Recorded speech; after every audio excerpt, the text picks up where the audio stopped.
Hey everyone, Peter Colrider here with 630 Bicycles and E-Bikes. Today we're going to discuss the mysteries of the left pedal. Stay tuned.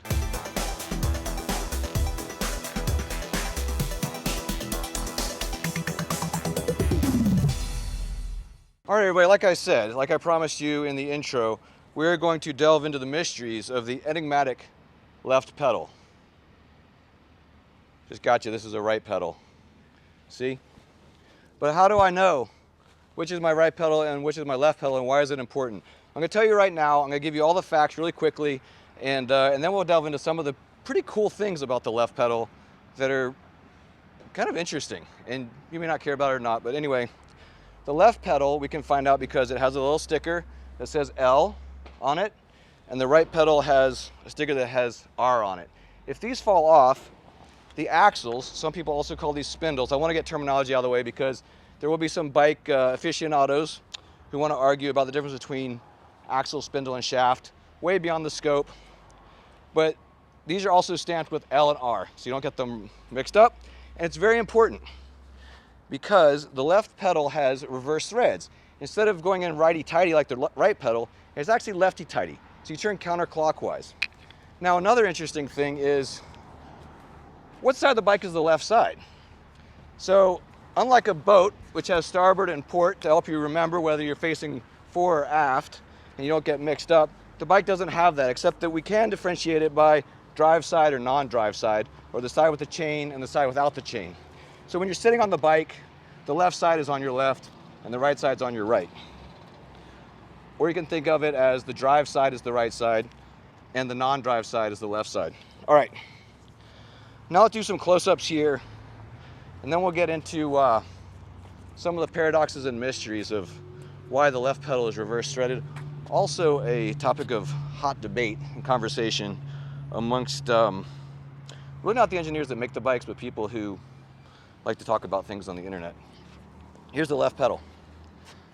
The left pedal has usually a sticker that will say L on it. It also has a little arrow denoting that counterclockwise tightening motion. Or here on the end of the axle or spindle or shaft, depending on what you want to call it. Also depending on whether you're in the automotive industry or the bicycle industry or in the machining world, it has a little L on it. The right pedal has an R on it. Now, why is the left pedal left threaded? It's obviously, as most people know, so it doesn't become unscrewed. Now, it's interesting, and I don't know why, because it's just pedals. We're talking about left and right pedals, not left and right politics, but people get extremely passionate about this subject because some people think that the right pedal should actually be left-hand threaded, or some people think that both should just be right-hand threaded because, for instance, on wheels, the lug nuts are right-handed on all of them. However, that didn't used to be. I encourage you to go on Wikipedia and just type in lug nut and check it out. It's a very interesting thing because they talk about a phenomenon called procession.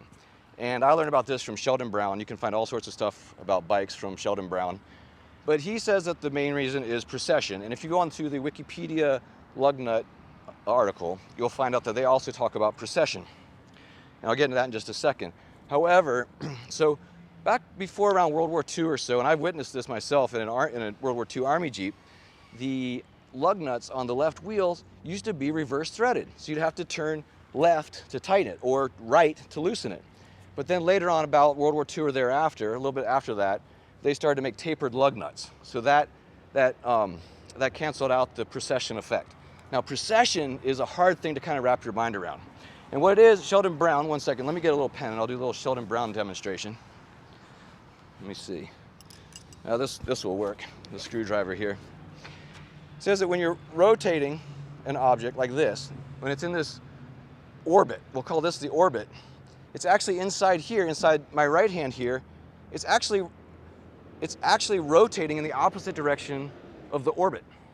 Now this is the way we pedal, however the pedal's really going this way in space, and so inside of my hand, you probably can't see, but if you do this for yourself, you'll see that it's unwinding. Anyway, a lot of people disagree with that concept, but this design's been around for about 100 years or so, and it probably came about because the left pedals were falling off. That's conjecture. I don't think anyone's really sure if left pedals were falling off or not.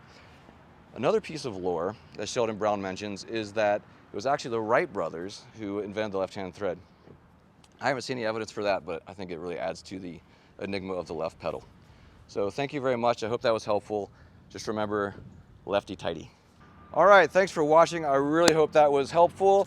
If you need any more help, please don't hesitate to contact us at 310-982-2877 or the team at sixthreezero.com. 630 is spelled out, SIXTHREEZERO. Also subscribe to our channel, and remember, it's your journey, your experience. Enjoy the ride.